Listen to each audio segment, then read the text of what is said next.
नमस्कार मित्रांनो, आज doctor Suniti Vaidya inspirational kits and कन्सेप्टच्यामध्ये आपण एका छोट्या रिॲक्टरचं या इथे ऑपरेशन्स कशी चालतात ते बघणार आहोत. आपण पहिल्यांदा जाणून घेऊया. ही जी बाटली इथे दिसते हे तुम्ही अज्यूम करा की हा रिॲक्टर आहे. या रिॲक्टरमध्ये तुम्हाला 2 लेयर दिसत आहेत. एक लेअरवरती जे आहे ते खोबरेल तेलाची आहे आणि खालती आहे पाणी आहे.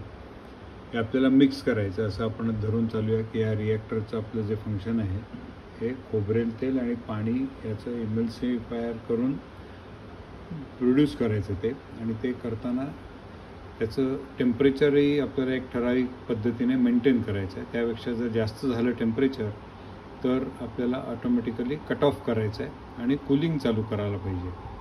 तर ते कूलिंग चालू करायचं आपण आत्ता इथे केलेलं नाही आहे. त्याच्याऐवजी आपण जेव्हा कूलिंगची गरज लागणार आहे त्यावेळेला आपण या इथे बल्ब लावलेला आहे आणि तो बल्ब आपण चालू करणार आहोत. दुसरं, हे मिक्सिंग करण्यासाठी आतमध्ये तुम्हाला दिसतोय तो रेड आपला जो आहे तो रोटर आहे आणि ती रोटर मध्ये जो येलो कलरचा दिसतोय हा शाफ्ट आहे.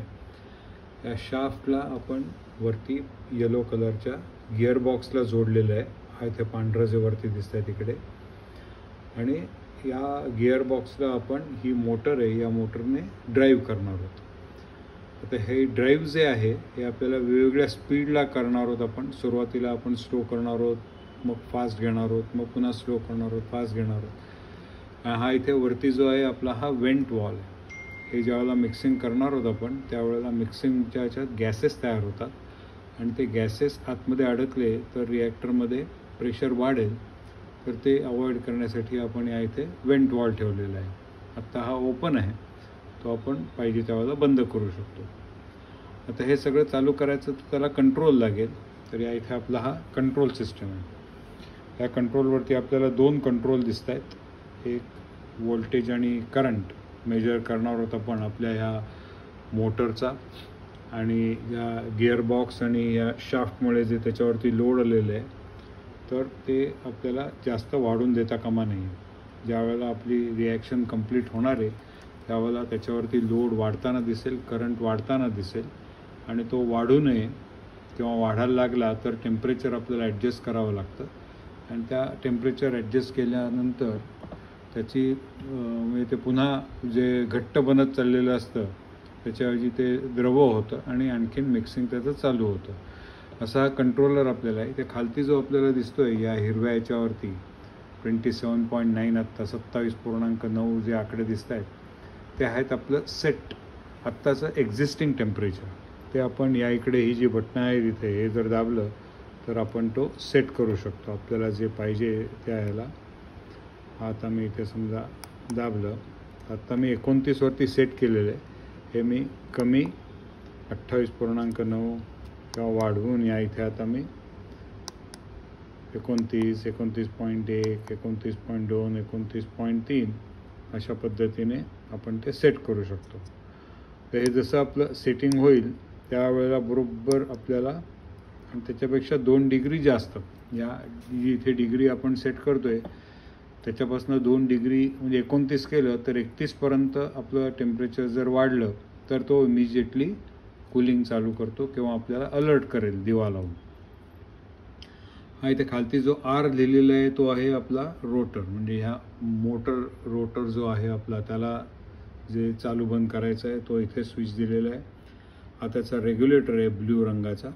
या ब्ल्यू रंगाच्या रेग्युलेटरवरती आपण व्होल्टेज कमी जास्त करू शकणार आहोत. आणि ते जेव्हा कमी जास्त होईल त्याप्रमाणे आपल्याला या शाफ्टचा RPM पण कमी जास्त झालेला बघायला मिळेल. या इथे दुसरं जे बटन आहे ते H लिहिलेलं आहे ते हीटरचं आहे. तर म्हणजे हीटर, कूलर किंवा जशी आपली केमिकल रिॲक्शन असेल, इंडिकेटर जर हवा असेल, फक्त अलार्म द्यायचा असेल तर आपण इथे हूटर लावू शकतो किंवा या इथे आपण दिवा लावू शकतो. आत्ता आपण इथे दिवा लावलेला आहे. आपल्याकडे हीटरही तयार आहे, तोही आपल्याला माउंट करायचा आहे. हा आपला हीटर आहे आतमध्ये जाणारा. आणि चिलरही आपल्याकडे आहे.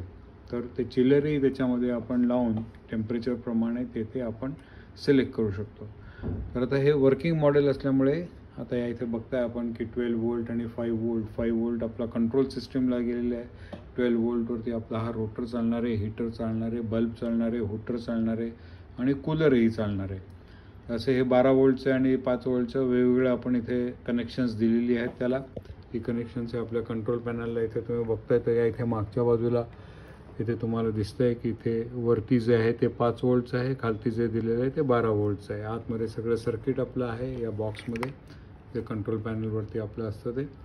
आणि आता आपण हे चालू करून त्याचं प्रात्यक्षिक बघणार आहोत, प्रात्यक्षिक आपण अनुभवणार आहोत त्याचा. आता आपण पहिल्यांदा रोटर चालू करूया. आता इथं मी आता रोटर चालू करतोय, तुम्हाला दिसेल रोटर चालू केल्यावरती या इथे व्होल्टेज आलं 2.4 वोल्ट आणि आत्ता 0.33 अँपिअर करंट घेतोय आणि साधारण ह्या गतीला आता ते फिरत आहे. आता मी या इकडे हे वाढवतोय स्पीड, तुम्हाला दिसतंय की आता व्होल्टेज 3.5 झालं आहे. जसं मी व्होल्टेज वाढवतोय तसं RPM वाढायला लागतं आहे त्याचं. आपण हे असं 12 वोल्टपर्यंत घेऊन जाऊ शकतो ते. आता आपल्याला 12 वोल्टवरती न्यायचं नाही आहे. आपल्याला बघायचं आहे आतमध्ये की जी वरची लेअर दिसत होती तुम्हाला आता तेलाची, ती हळूहळू पाण्यामध्ये मिक्स होत चालली आहे. पाण्यात त्याचं पूर्ण एकत्रीकरण होणार आहे. ही लेअर एकदा मिक्स झाली की साधारण 3 ते 4 तास ऑइल आणि पाणी एकत्र राहतं, तेल आणि पाणी. आणि नंतर ते पुन्हा त्या दोघांची घनता डेन्सिटी कमी असल्यामुळे, कमी जास्त असल्यामुळे ते सेपरेट होतं. तर ह्याच वेळेला आपल्याला प्लंबिंग करून त्यावेळेला या इकडनं हा जो आपला वॉल आहे तो हे तयार झालेलं मिश्रण आपल्याला बाहेर आणून देईल. आणि नंतर आपण आपल्या दुसऱ्या रिॲक्टरमध्ये जिथे आपलं फायनल प्रोडक्ट बनवायचं आहे किंवा हेच जर आपलं फायनल प्रोडक्ट असेल तर त्याप्रमाणे ते पॅकिंगला जाईल. आता आपल्याला बघायचं आहे की आपण इथे सेट केलेलं आहे हा जो थर्मोकपल आहे, RTD थर्मोकपल, तो आत्ता आपण याच्या आतमध्ये सोडलेला नाही आहे. पण तो जर आपण आतमध्ये सोडला तर त्याचं टेम्परेचर जसजसं रिॲक्शनमुळे वाढत जात आहे. तर ते आता आपण प्रात्यक्षिक हाताने इथे त्याला धरलं आहे मी, आणि माझ्या शरीराची उष्णता त्याला मिळाल्यामुळे आता हे 29, 30, 30, 31, आता 31 झालं की बघा आतमध्ये दिवा लागला दिवा. म्हणजे 31 झाल्यावरती बरोबर त्यांनी आपल्याला इंडिकेट केलं की आता टेम्परेचर वाढत चाललं आहे तुमचं. एकतर तुम्हाला स्पीड वाढवायला हवा किंवा तुम्हाला कूलिंग चालू करायला हवं. तर आता आपण इथे कूलिंग आपलं नाही आहे, तर आपण स्पीड वाढवूया. आणि जसजसं ते स्पीड वाढेल तसं तुम्ही बघा की त्याचं आता टेम्परेचर कमी होत चाललं. 31च्या पुढे गेलं होतं, आता 31पर्यंत आलं आहे पुन्हा ते. आणि हे जसजसं पुन्हा कमी येईल खालती, आपण स्पीड वाढवलेलं आहे आता, आणखीन स्पीड वाढवला तर हे आणखीन पटकन कमी होईल. आणखीन स्पीड वाढवला, 3.1 व्होल्टेज केलं आहे, 0.33 आपण त्याचा आता करंट घेतो आहे. आणि ज्यावेळेला मी स्पीड व्होल्टेज कमी करतो त्यावेळेला त्याचं करंट पण कमी होतं. आता बंदच करून टाकलं आहे मी, ते पुन्हा वाढवायला लागलो मी. तसं कूलिंग चालू झालं आहे. कूलिंगमध्ये बघा किती मोठ्या प्रमाणात त्याच्यामध्ये मिश्रण होत आहे आता. आणि पाण्यामध्ये बबल येत आहे. ते बबलमुळे ते तेल पटकन आपल्या पाण्यामध्ये विरघळत नाही आहे, पण मिक्स होत आहे. विरघळत नाही तेल कधी, घनता कमी जास्त असल्यामुळे. आता बघा इथे टेम्परेचर 29.54, 28.9 किंवा 29 झालं की आपला दिवा बंद होईल की आता टेम्परेचर आपल्या कंट्रोलमध्ये आलेलं आहे. तेव्हा हीटिंग, कूलिंग किंवा मिक्सिंग आपण कमी जास्त केलं तरी चालेल, आपोआप बंद होणार. मी काही करत नाही आता. बघा इथे आणखी लांबणं आहे तुम्हाला. हा बघा 29 झाल्याबरोबर बंद झालं. आता एवढ्या स्पीडची गरज नाही आहे, स्पीड आपण कमी करणार आहोत. अशा पद्धतीने केमिकल इंडस्ट्रीमध्ये काम चालतं. कंट्रोल्स असतात वेगवेगळे. या छोट्याशा प्रात्यक्षिकामुळे तुम्हाला एक चांगला अनुभव आला असेल की आपल्या ज्यावेळेला आपण या केमिकल इंडस्ट्रीमध्ये जॉब घेण्यासाठी जाणार आहोत त्यावेळेला आपल्याला केमिकलची सेफ्टी, केमिकलचे दुष्परिणाम आणि तसंच या रिॲक्टर हँडल कसा करायचा की ज्याच्यामध्ये काही आपल्याकडनं चूक होणार नाही, काय कंट्रोल दिलेले आहेत. तर आपण आता इथे एक तक्ता बनवणार आहोत आणि त्या तक्त्यावरती आपली प्रोसेस लिहून ठेवणार आहोत. त्या लिहिलेल्या प्रोसेसप्रमाणे आपल्याला मॉनिटर करायचं असतं, कंट्रोल करायचं असतं. त्याच्या पुढची स्टेप आपण घेणार आहोत जी आता मोठ्या मोठ्या इंडस्ट्रीजमध्ये यायला लागली आहे. ती स्टेप म्हणजे अशी आहे की हे सगळं जे आता मी हाताने करत होतो हे PID कंट्रोलर, PLC कंट्रोलर किंवा नवीन कॉम्प्युटर बेस्ड कंट्रोलर जे आलेले आहेत ते सगळी कामं ते करत असतात. आपल्याला फक्त याच्यावरती देखरेख करायची असते, लक्ष ठेवायचं असतं. आणि जर आपल्या प्रोसेस पॅरामीटरपेक्षा कमी जास्त व्हायला लागलं तर आपल्याला इमर्जन्सी, समजा आता आपल्याला जाऊन बंद करायचं आहे, ताबडतोब जाऊन बंद करून टाकायचं. एवढंच फक्त आपलं काम असतं. हा सगळा जो डेटा आपण आत्तापर्यंत बघितला त्याचं रेकॉर्डिंग करायचं असतं. डिसिप्लिन पाळायला लागतं. कुठेही लिकेज होत नाही आहे ना, कुठेही आपल्या हातनं चूक होत नाही आहे ना, ते बघायचं असतं. आणि जर टेम्परेचर वाढायला लागलंच ते बघा, आता इथे मी आपण मिक्सिंग कमी केल्यामुळे टेम्परेचर वाढायला लागलं आहे त्याचं. पुन्हा ते ज्या वेळेला 31पर्यंत जाईल त्यावेळेला आपल्याला अलर्ट देईल की आता तुम्हाला स्पीड वाढवायला पाहिजे किंवा स्पीड चालू करायला पाहिजे. बघा 31ला बरोबर चालू झालं. तर हे जर झालं नाही आणि आत्ता जर ते पूर्ण PLC कॉम्प्युटरवरती जर असतं तर ते जर झालं नसतं तर आपल्याला मॅन्युअल ओव्हरराईड त्याच्यावरती करायला लागतो. आपली प्रोसेस किंवा आपली बॅच फुकट जाऊ नये. आता मी हे चालू केल्याबरोबर टेम्परेचर आता आपलं कमी व्हायला लागलं. अशा पद्धतीने आपली कामं करायची असतात. घाबरण्याचं केमिकल इंडस्ट्रीमध्ये काही हे नाही, कारण नाही.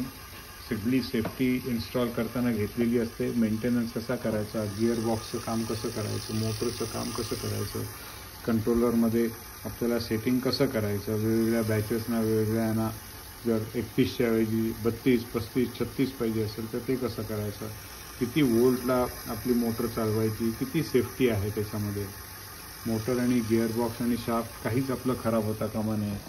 अशा पद्धतीने आपण छान माहिती या सगळ्या जुन्या छोट्या किट्समधनं आता घ्यायला सुरुवात करणार आहोत. आणि मी 1-2 मिनटं फक्त आता थांबतो की हे ज्यावेळेला आपलं टेम्परेचर पुन्हा 29 होणार आहे लवकरच, त्यावेळेला सगळं बंद होणार आहे.